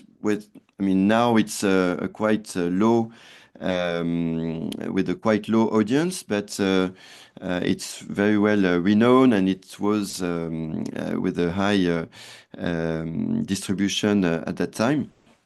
And so I went to see the head of Libération, suggesting him to make the front page of Libération for one day about solutions. And so it was in 2007. So the first time he laughed at me, saying that talking about solutions is not journalism. The journalism is to denounce the problems, which is, of course, very true. But he was thinking that it was not real journalism. So I insisted, and at the end he agreed to make the front page of Libération called Le Libé des Solutions. It was the 26th of December. So I thought it shows this day because of Christmas time. But actually, I realized that it was because it's the worst day in terms of sales, and there is no advertisers on the 26th of December. So it was just, okay, do it if you want to test it, but actually it doesn't matter if it doesn't work. And the editor-in-chief was very willing to do it. He talked about it to his team of journalists of the newsroom, and actually they said, no, it's not journalism. We are not here to do positive journalism. We are here to denounce. So we did it with freelancers, and actually it was very surprising. But this 26th of December, the Libé des Solutions happened to be the bestseller of the year. So they got the best sales, the best audience of the year, while it was supposed to be the worst day. Because the front page, everybody wanted to buy Libé des Solutions for once. They were willing to read not positive news, but solutions journalism. And when the journalists saw the front page, I mean the whole newspaper, because it was 2/3 of the newspaper with articles about solutions, they said to the editor-in-chief, well, it was great. It was great, and it was not what we were expecting. We thought it would be, fluffy news or, just nice stories, but not real journalism. And so they told him, now we see what you're talking about. We see they are great subjects. So next time we do it seriously. We don't do it with freelancers. We do it ourselves. And they do it every year now, Libé des Solutions by themselves. And it's always a big success. So that's how I could prove that solution journalism was real journalism and also making audiences. And in France, before this experience, the world of journalism, I'm not a journalist myself, and that's why I could maybe do it, because I didn't realize that it was not that it would be complicated. And so after this experience and this proof, a lot of journalists and editors-in-chief realized that they could do solution journalism without being naive and without having bad sales. And so one of the journalists of Libération told me, okay, that's great to do it with Libération, but Libération is not the only news media in the world. Why don't you do it worldwide with other newspapers? And so I told him it was complicated to convince Libération. I don't know anybody in other news media, and so it will be very complicated. And actually, he convinced me to make a try. So I created a concept which was to federate, to create alliances of several newspapers, one leading newspaper in each country. So we did it with the Corriere della Sera in Italy, with Le Monde, with Der Spiegel, El País, L'Express de Madagascar, Asahi Shimbun in Japan, etc.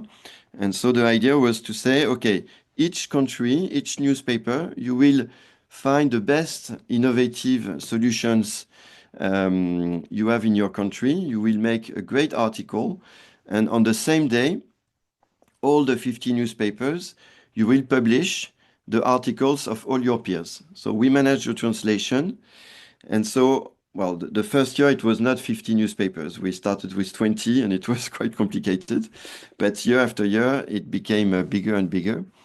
And so it was very interesting because all the newspapers, they were very happy to have the perspective of other country and other newsrooms and to publish their stories, which could relate to their readers. And this is how we had several stories, several projects that have been replicated in other countries. Like one example I can share with you, it's a story that I love. It's the story of a gynecologist, a German gynecologist, specialized in breast cancer. And when he was making a breast palpation, he could feel tumors which are 1.5 centimeter. That means that when the women had smaller tumors, he couldn't feel them, and he couldn't realize that they had a cancer, and he couldn't treat them. And once he thought to himself, there are people who have a much better sense of touch than myself. They are blind people. And he created a training for blind women who could, after the training, they could feel the tumors twice smaller than this gynecologist. So it was a way to treat women, I mean, before, so without potential difficulties. It could give a great job to blind women, and also it could change the mindset of the people regarding disabled people. It's not blind people who are disabled, it's regular people like us who are disabled with a sense of touch. And so this project has been replicated in Colombia and Mexico, thanks to our Impact Journalism Day, with all the fact that all the media published this article. The Colombian and the Mexican newspaper published it also. And some gynecologists in those countries saw this article, and they asked the gynecologists in Germany if they could replicate his program, and so they do work together. So it's just an example. Maybe I can share with you a short video. I don't know if we have time because I was very, very late. Or maybe what I can do, because I don't want Allora, to spend Christian, too se much time riesci a to tell you. mandarlo e non ci sono problemi Christian, con la if you can connessione, send it and we don't have any connection issues, So we're more than happy actually, to I see don't to speak watch it. Italian, so I don't understand what you're saying. But maybe I can share in the if you chat. don't have problem, Christian, if you don't have problem and you can share it by your computer, it's okay for us. We have not so many times right now because you arrived late, but it's no problem for us to, we have 10 minutes more to share Okay. it if you have it. Okay, I will try to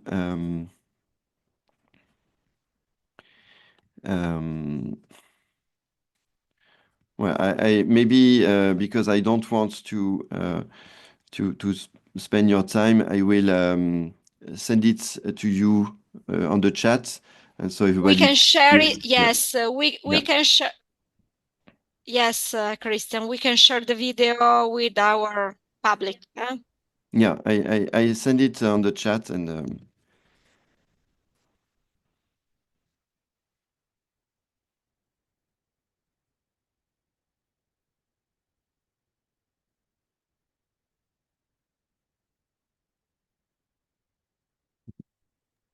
so yeah, so what we did with the media in 50 countries, we do it also since 4 years with the regional newspapers in France, so like Ouest France, Sud-Ouest, La Voix du Nord. So we have maybe 51 regional newspapers which reach every day 18 million readers.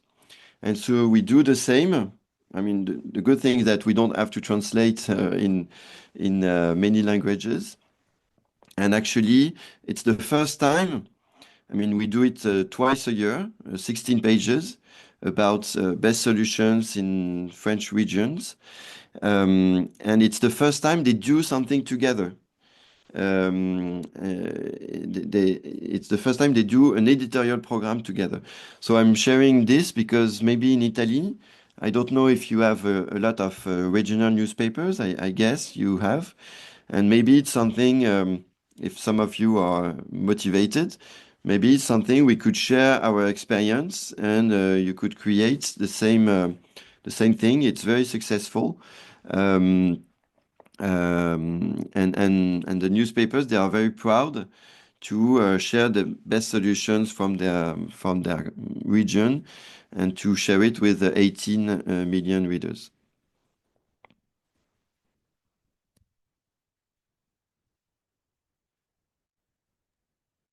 Allora, grazie Christian, anche di questo Thank you very intervento. much, Christian, for your interventions. There are some reactions and some questions displayed by our colleagues connected online. In particolare c'è una considerazione In particular, I see something that has been typed into the chat. I fully agree with it. In Italy and at an international level,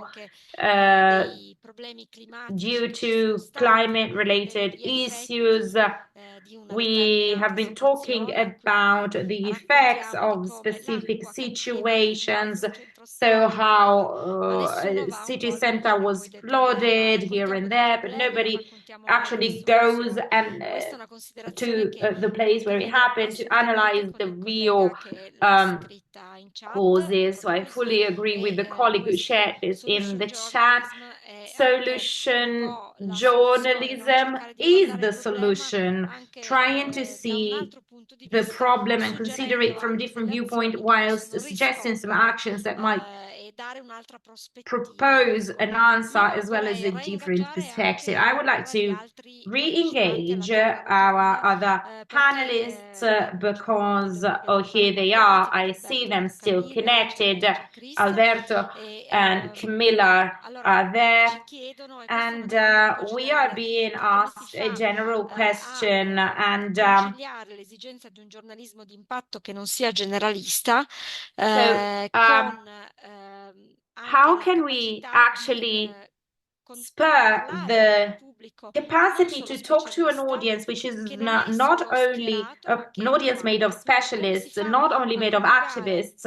So how can you put together on the one hand being specialized and general solutions? I know it's a $1 million question, but let's try and do this together. Alberto, I see you're smiling. In realtà purtroppo non ho grosse soluzioni. Well, I don't have se non quelle che ho già provato a raccontare, cioè nel senso many more solutions than the ones that I've already talked about, because it's very difficult to patch all pieces together. So, you know, I am an enthusiast, and never before have we needed good journalism following all good criteria, all fact-checking,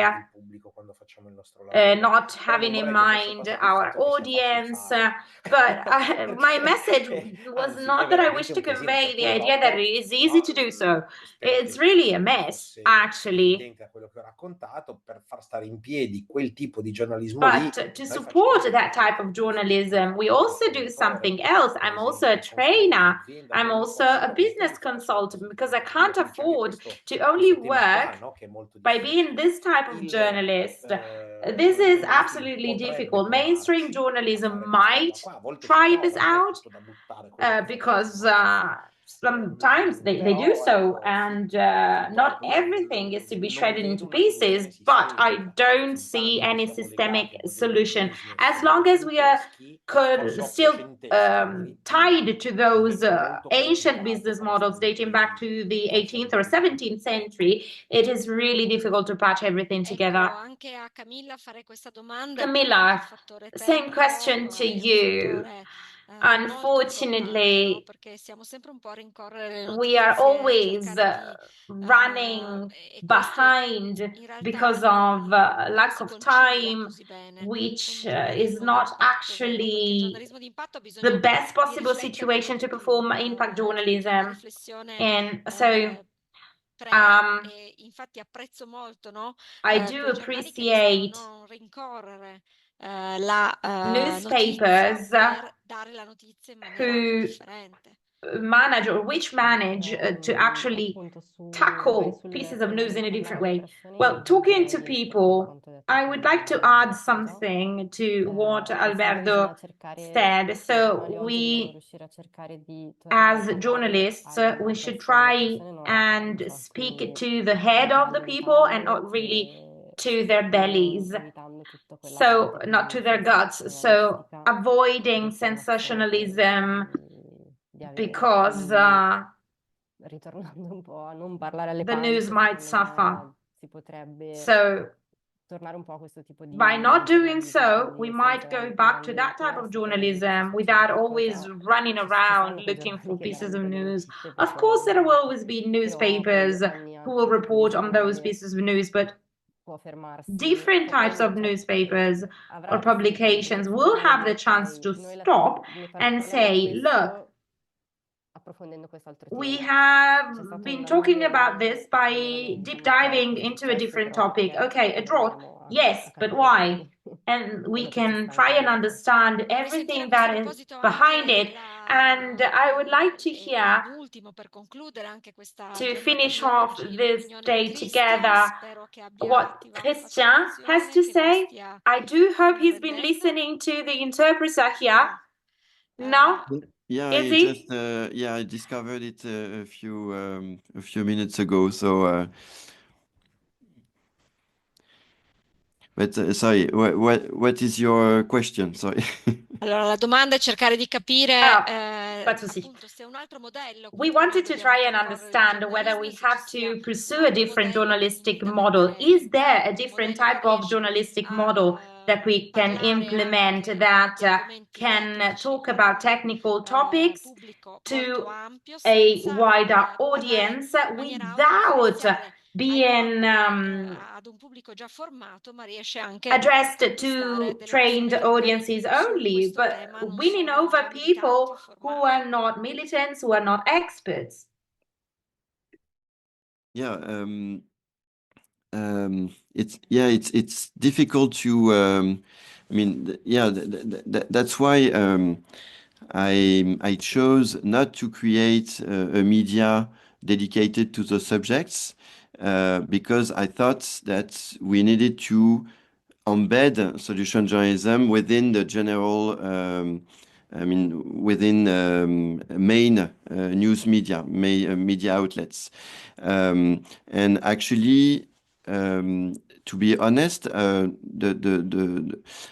our goal is not only to reach the audience, but to make the journalists themselves realize that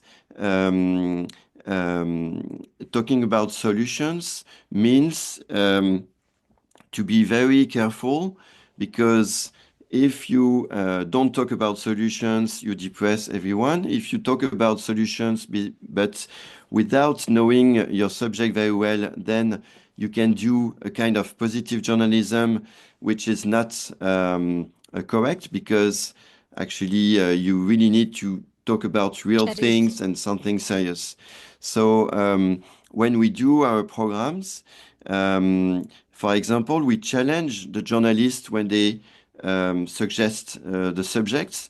And one typical case, when they suggest one topic, one story, one initiative, most of the time it's an initiative that that corrects problems. So, which is something to cure, to avoid the consequences of the problem. And we challenge them by saying, okay, that's a great story, but do you have another story that's avoid the problem before it occurs, not how we correct the problem when it's here. And most of the time, journalists don't think this way. They think, is it a good story? The project owner of is he or she is a great person, etc. But they don't, think about the level of the solution we are talking. I don't know if it answers your question. Sorry, but. Certo, assolutamente. Indeed, absolutely. And I fully agree with you when you say that we don't really have to opt for positive journalism. Our critical approach must stay the same. So thank you very much. Thank you very much, Christian, for this highly interesting contribution to today's topic. Lorena, please come back to the stage to finish off, because I see we have been running a little bit late and many colleagues have to leave. Time is a tyrant here. Time is one of the many limitations that good journalism has to face. But we carved out those 2 hours together. We did manage to do a lot. Thank you very much to all of our speakers. Thank you, Maria Chiara. Thank you, everyone. Thank you, Christian, Maria, Camilla, Alberto, for your testimonies and for sharing with us all your experiences with concrete examples, pieces of advice, and a lot of inspiration, because another type of journalism is possible. We've now come to the end of this webinar. Just a couple of pieces of information. In the next few days, I will send you an email with all the webinar materials, so the recording in Italian and in English, as well as a feedback questionnaire about the class and the webinar, which is of paramount importance to us. Please do fill it out. And the slides that some speakers presented, as well as the link that Christian shared with us. And I shall now conclude by saying that on the 2nd of December, we will have the very last webinar of this cycle with the title Economical Sustainability of Impact Journalism. Mainly financial issues to guarantee long-term sustainability of newsletters and projects. And the panel will focus on creating a newsletter for solutions journalism from scratch. Stay tuned and we will tell you more about the panelists who will be presenting. For all the journalists participating today, in the next few days, you're also going to get your credits, through the platform. Thank you very much to our panelists and for your participation. I shall see you next time. Thank you. Thank you. Thank you. Bye. Arrivederci.